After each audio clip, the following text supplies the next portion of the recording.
রাজসভায় আমাদের অপমানটা দেখলে? হ্যাঁ, সে তো দেখলাম মন্ত্রী মশাই। আমি তো বুঝতেই পারছি না যে গোপাল মহারাজকে কি মধু খাইয়েছে যে মহারাজ গোপাল ছেলে অন্ধ। আরে আমরা যেন মহারাজের কাছে ফেল না, কিছু একটা করতেই হবে। আমার মাথাটা গরম হয়ে যাচ্ছে। গোপালের মতন রাজসভার ময়লাকে যতক্ষণ না ফেলা যাচ্ছে ততক্ষণ আমার মাথা জ্বলন্ত কয়লা হয়েই জ্বলবে। পণ্ডিত মশাইয়ের মাথায় একটা বুদ্ধি আছে মন্ত্রী মশাই।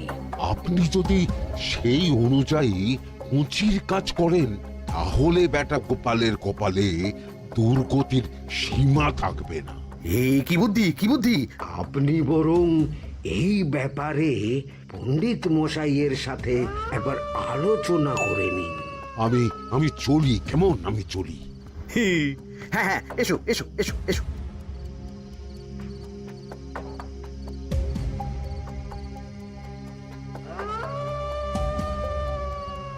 আরে ওই তো আমার বাঁ হাত ঘটা আসছে, বেটাকে দিয়ে একটা কাজ করাতে হবে।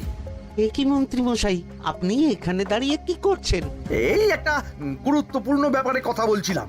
একটা একটা কাজ করতে পারবি? কি কাজ করতে হবে বলুন মন্ত্রী মশাই। আমাকে একটু ঠান্ডা জল, পাতিলেবু আর পুদিনার পাতা দিয়ে শরবত বানিয়ে খাওয়াতে পারবি?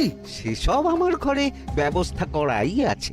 চলুন চলুন আমার সাথে চলুন। হ্যাঁ হ্যাঁ, চল চল চল চল চল।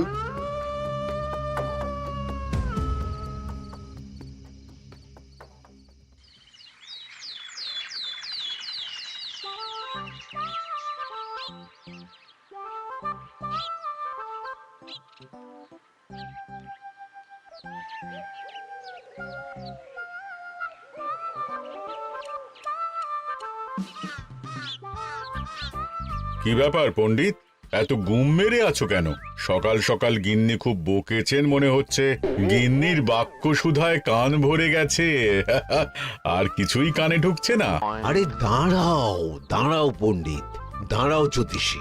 পণ্ডিত তো আমার কথা শুনতেই পেল না মনে হচ্ছে। তুমি তো দূর থেকে বলেছ, আমি তো বলেছি পাশ থেকে, তাতেও শুনতে পাইনি। কানের পোকা হলো নাকি?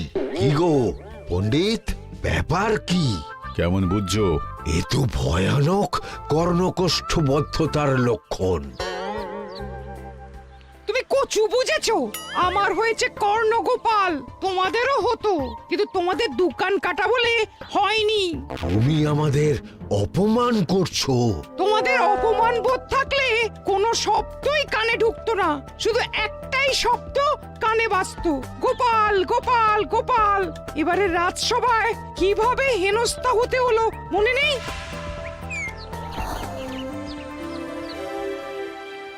মহারাজ, একটা ভিক্ষা আছে। ভিক্ষার জন্য কৃষ্ণনগরের রাস্তাই সবচেয়ে উপযুক্ত জায়গা গোপাল, তুমি বরং সেখানেই যাও। মন্ত্রী, মন্ত্রী মশাই ঠিকই বলেছেন মহারাজ। যে যার নিজের জায়গা থেকে কথা বলে। কুকুর বলে ভৌ ভৌ, বেড়াল বলে মিউ মিউ, কাক বলে কা কা। মন্ত্রীর ভিক্ষার জায়গা কৃষ্ণনগরের রাস্তা, আর গোপালের ভিক্ষার জায়গা মহারাজ কৃষ্ণচন্দ্রের দুয়ার। বলো কি ভিক্ষা? বাড়িতে পুজো আছে মহারাজ, খরচা অনেক, কিছু ঋণ আবশ্যক। যদি 100 মোহর। ঋণ তোমাকে আমি দিতে পারবো না গোপাল। পুজো উপলক্ষে তোমাকে আমি 100 মোহর দিলাম। মহারাজ, আমিও ঠিক এই কথাটাই বলতে যাচ্ছিলাম। আমরাও তাহলে বাড়িতে পুজো করব। পুজোর জন্য আমাদের অনেক খরচ, তাই যদি... অবশ্যই অবশ্যই, কত ঋণের প্রয়োজন খাজাঞ্চির কাছ থেকে নিয়ে নিও, সুদটা আমি মাফ করে দিলাম। মহারাজ, গোপালকে দান আর আমাদের ঋণ? হ্যাঁ, কারণ তোমরা নিজেরা খাবে, কিন্তু গোপাল অন্যদের খাওয়াবে। গোপালের মতো মানুষের সঙ্গে থাকাই হলো রাজধর্ম। কিন্তু তাছাড়াও তোমরা হলে 80 যাই বেতন পাই দলের লোক। গত 1 বছরে তোমার কোন মন্ত্রণা দেশের কাজে এসেছে? পণ্ডিত কোনো নতুন তত্ত্ব শুনিয়েছে? জ্যোতিষী কোনো অমোঘ ভবিষ্যৎবাণী করেছে? আর বৈদ্য 3 বছর ধরে আমার হাঁটুর ব্যথা সারাতে পারেনি। কিন্তু গোপাল, গোপালের ভাঁড়ে হাস্যরসের কখনো অভাব হয়নি।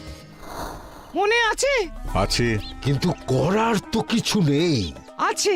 কিছু ভেবেছো নাকি পণ্ডিত? তোমাদের মনে আছে মহারাজ মোহর দেওয়ার পর গোপাল সেদিন বলেছিল, কি গোপাল, খুশি তো? মহারাজ, আপনি আমাকে এক মুঠো ধুলো দিলেও আমি খুশি। সেই ধুলো মুঠোই আমি সোনা মুঠো করে ফেলবো। মনে নেই আবার? একটু ঝেড়ে কাশো তো দেখি পণ্ডিত, কি ভেবেছো? যা হবে দেখতেই পাবে।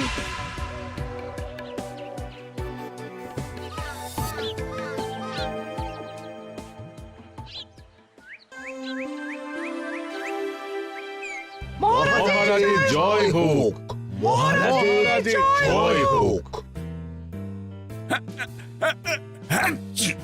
ওরে বাবা, এই যে সকাল সকাল চান করে ঠান্ডা লেগে গেল মনে হচ্ছে।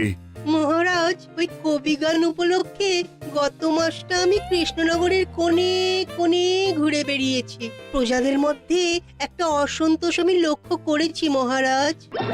অসন্তোষ? আমি তো জানতাম আমার শাসনে প্রজারা সুখে আছে। সুখে তারা ভাসছে মহারাজ, কিন্তু একটাই অসুখ, তারা মহারাজের দর্শন পায় না। তারা মহারাজের পদধূলির জন্য আকুল হয়ে আছে, মহারাজের দর্শন পাওয়ার জন্য চাতকের মতো অপেক্ষা করছে। চিত্রকরকে দিয়ে চিত্র অঙ্কন করিয়ে বিলি করে দিলেই হলো।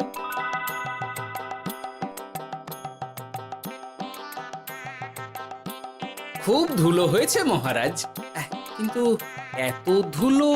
কালকের ঝড়ে ঢুকেছে। ঝাড়ুদার,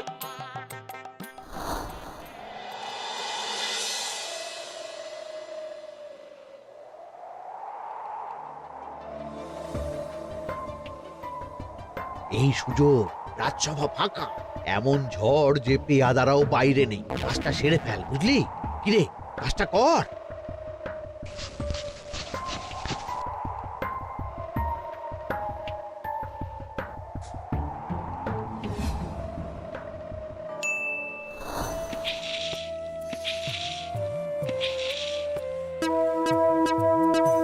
এত ধুলো! মহারাজ, কাল ঝড়টা বড় সাংঘাতিক হয়েছিল। তা বটে। আচ্ছা গোপাল, তুমি বলেছিলে মহারাজ তোমাকে এক মুঠো ধুলো দিলেও সেটা সোনা হয়ে যাবে। এখনো সেই কথাই বলছি। মন থেকে বলেছিলে না মহারাজকে তেল দেবার জন্য? তেল দেওয়ার দায়িত্বটা তো আপনি নিজের কাঁধেই নিয়ে ফেলেছেন।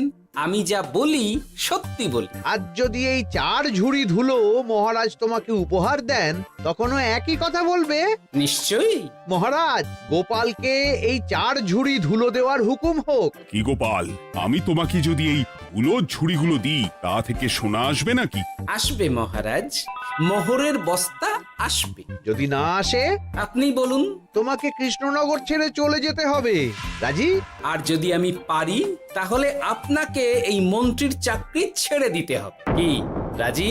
কি মন্ত্রী, রাজি? রাজি। গোপাল? রাজি মহারাজ। আচ্ছা, আর কেউ মন্ত্রীর পক্ষে বাজি ধরেছেন নাকি? হ্যাঁ, আমি আমি আমি আমি ও গোপাল এবার যে মরণ কুয়োতে ঝাঁপিয়েছে, সেখান থেকে আর উঠে আসতে পারবে না। পুরো থেকে মোহরের বস্তা আসবে। এ হচ্ছে ওই গোপালের উন্মাদ রোগের শুরু। দেমাক দেমাক, মহারাজের পিঠ চাপড়ানি পেয়ে পেয়ে গোপাল ভেবেছে যে ও সব কিছু করতে পারে। এবার শুধু সেই দিনটার অপেক্ষা, যেদিন গোপালকে উল্টো গাধায় চড়িয়ে কৃষ্ণনগর থেকে বার করে দেব। এতটা নিশ্চিন্ত হবেন না মন্ত্রী মশাই। গোপাল কিন্তু হালকা কথা ছুঁড়ে দেওয়ার লোক নয়। কি বলতে চাইছো পণ্ডিত? ওই 4 ঝুড়ি ধুলো থেকে মোহরের বস্তা আসবে? না, তা বলছি না।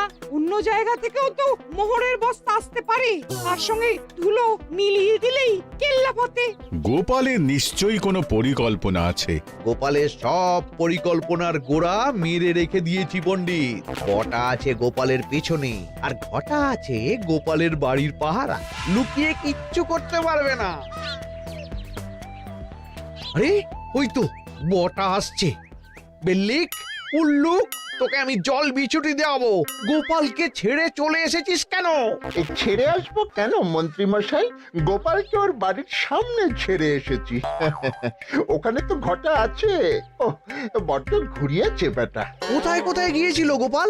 4 ঝুড়ি ধুলো নিয়ে বেটা বাড়ির উল্টো দিকে হাঁটা দিল।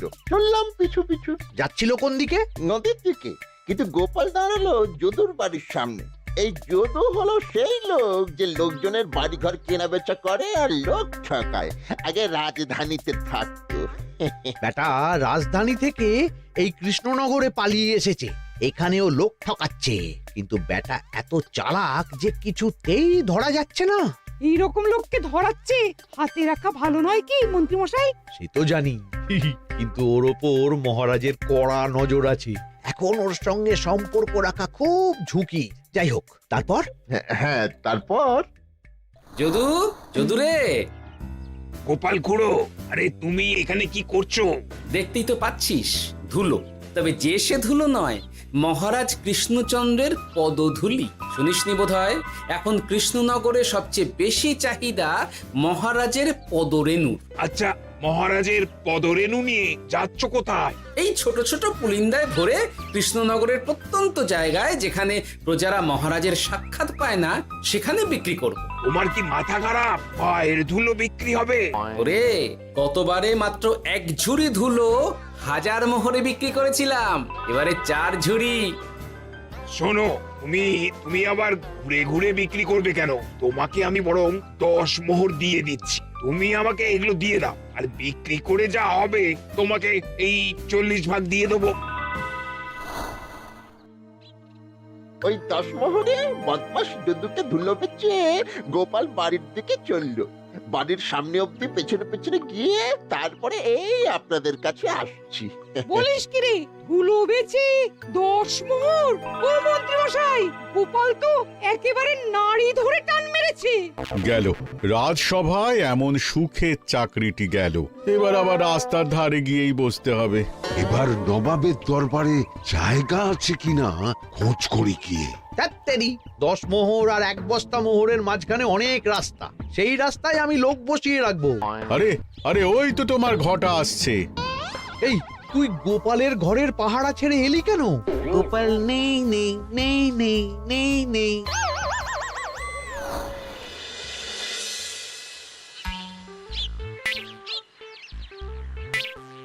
আরে, ভয় পেলি নাকি? না না না না না, ভয় পাবো কেন? শোন, তোকে পেয়ে আমার খুব ভালো হলো বুঝলি। তোকে আমার একটা কাজ করতে হবে। বলো বলো। আসলে বুঝলি, আমার না গিন্নিকে নিয়ে তার বাপের বাড়ি যাওয়ার কথা ছিল, কিন্তু হঠাৎ বিশেষ কাজে আমাকে খামবাজে চলে যেতে হচ্ছে। এখন আমি গিয়ে গিন্নিকে বললে বুঝতেই পারছিস কুরুক্ষেত্র হয়ে যাবে একেবারে। তাই আমি কাউকে খুঁজছিলাম যে আমার বাইরে যাওয়ার খবরটা আমার গিন্নিকে গিয়ে দেবে। তুই পারবি বাবা ঘটা? ওরে বাবা, আরে আরে আরে, ভয় পাস না, তোকে গিয়ে মুখে কিছু বলতে হবে না। এই নে, এই চিঠিটা আমার বউকে দিবি।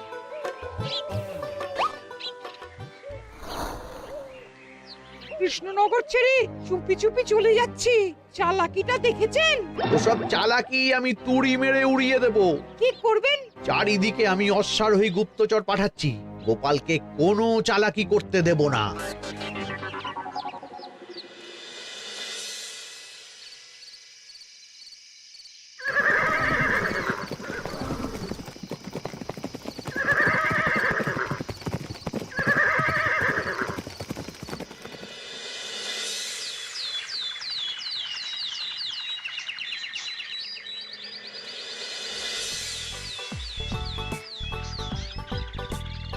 অং বং পিং পং। হ্যাঁ, ওরে বাপ রে, এ আবার কি বলে? মানে বুঝিতে পারিলে না? অং বং পিং পং অর্থাৎ আইসো আমার নিকট বিদেশি জাদু শরবত আছে। ইহাতে তৃষ্ণা নিবারিত হয়, শক্তি বৃদ্ধি হয়, ঘুম ভালো হয়, সম্পর্কের উন্নতি হয়, জামা কাপড় ফর্সা হয়, তু শব্দ না করে সকাল সকাল কষ্ট পরিষ্কার হয়, মূল্য মাত্র 1 মোহর।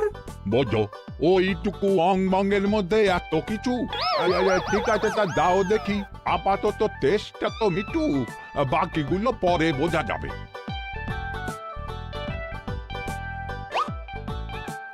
আহা বড় ভালো খেতে তো আহ, ঠং ঠং অর্থাৎ শক্তি বৃদ্ধি হলো। হ্যাঁ, হ্যাঁ, মনে হচ্ছে গায়ে যেন দুগুণ বল পাচ্ছি। কি হয়েছে ভাই? এ কে? এ ভিন দেশ থেকে জাদু শরবত নিয়ে এসেছে গো। জাদু শরবত ভিন দেশ? একেবারে, হ্যাঁ, একেবারে বহু ভুজা শরবত। খেলে তেষ্টা যাবে, গায়ে জোর হবে, ঘুম হবে, সম্পর্ক ভালো হবে, জামা কাপড় ফর্সা হবে, সকালে হ্রাস করে পেটও পরিষ্কার হবে। সে কি? দাও গো ভাই, আমাকেও দাও। গুড় জল, সঙ্গে একটু ভাজা মশলা, আমচুর আর বিট নুন, শুদ্ধ দেশি জিনিস। জানলে কেউ ছুঁয়েও দেখতো না, কিন্তু একটু বিদেশি গন্ধ দিতেই একেবারে হট্ট মেলা। আরে তোমরাও এসেছো দেখছি। সং সং শঙ্কা, লং লং লঙ্কা। মানে অর্থাৎ এই শরবত খেলে আর শঙ্কা নাই, বুদ্ধি লঙ্কার মতন ঝাল হয়ে যাবে। তারপর ডং ডং ডঙ্কা, টং টং টঙ্কা, ফাইন ফাইন, অর্থাৎ টাকা আসবে আমার কাছে।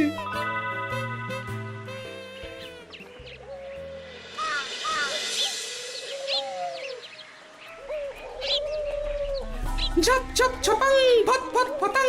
অর্থাৎ উহাকে দৌড়িয়েছ কেন? বেটা জোচ্চোর অনেককে ঠকিয়েছে। অনেক দিন থেকে তককে তককে ছিলাম। এবার এই ধুলো নিয়ে মহারাজের পায়ের ধুলো বলে বিক্রি করছিল। একটা বেনামি চিঠিতে খবর পেয়ে বেটাকে ধরেছি। ব্যাং ব্যাং বিগ ব্যাং। অর্থাৎ বাহ বাহ বাহ বাহ। বেনামি চিঠিটা আমি দিয়েছিলাম বাবু। বাবা যদু, তুমি সেই রাজধানী থেকে কৃষ্ণনগর অবধি মানুষকে অনেক খোল খাইয়েছো। তুমি এতদিন ঘুঘু দেখে এসেছিলে বাবা, এবার গোপাল নামক ফাঁদটা দেখলে। কতবার বলবো, এইসব ধুলো আমি গোপালের কাছ থেকে কিনেছি। যা বলার ওই বিচারের সময় মহারাজকে বলবি। চল চল চল চল চল।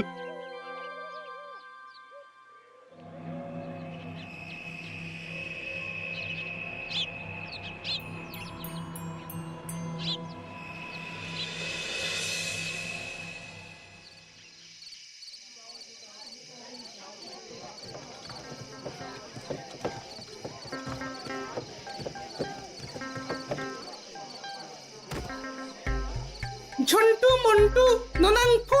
নাও ঠেলা। এ সাহেব বলে কি ফু দিয়ে দিতে হবে? কি বলছো সাহেব? বুঝতে পারছি না, কোথায় ফু দেব? ঝন্টু মন্টু ননাং ফু। অর্থাৎ লবণ আছে? আছে আছে সাহেব আছে। কত লাগবে? ভান্ড ভরি আন্ডাকারি। অর্থাৎ যা আছে সব।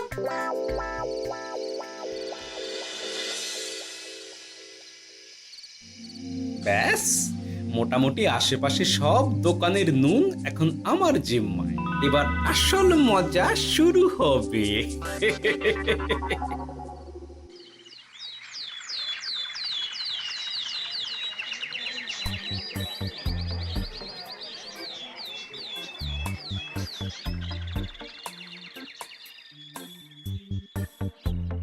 নুন আছে? না হুজুর, গোটা কৃষ্ণনগরেই নুন নেই। ওই দেখো, পুরো রাজসভাই বাজারে জড়ো হয়েছে। শান্তামনা, শান্টু মন্টু। আবার কি বলছে রে বাবা? শান্তামনা, শান্টু মন্টু। অর্থাৎ জনগণ শ্রবণ করুন। নান্টু কান্টু, নুন কিনিবেন আন্টু আন্টু। আসুন আসুন। আমার আমার এক সের নুন লাগবে। শান্টু, অবশ্যই 100 লবণ 10 মোহর। এক সের 10 মোহর? 10 মোহর লইবেন না লইবেন না? না, নেব না। উত্তম উত্তম, গান্ডে পিণ্ডে ঢিসুম ঢিসুম। অর্থাৎ তাহা হইলে নুনের বদলে গৃহিণীর প্রহার ভক্ষণ করুন। আমাকে এক সের নুন দিন। আমাকেও আমাকেও। নুন ছাড়া বাড়ি ফিরলে গিন্নি ঘর ছাড়া করবে আমাকে। শুনলাম কৃষ্ণনগর থেকে নুন উধাও। আছে মহারাজ, আছে। কৃষ্ণনগরের সব লবণ আমার নিকটে আছে। 110 মোহর। এত দাম? দাম তো হবেই মহারাজ। লবণ ছাড়া রান্না কেমন হবে ভাবিয়া দেখুন। ঠিকই বলেছ, রাজপাকশালেও তো রান্না বসেনি। 100 সেরের মতন রাজপ্রাসাদে পাঠিয়ে দাও। 1000 মোহর দিয়ে দাও।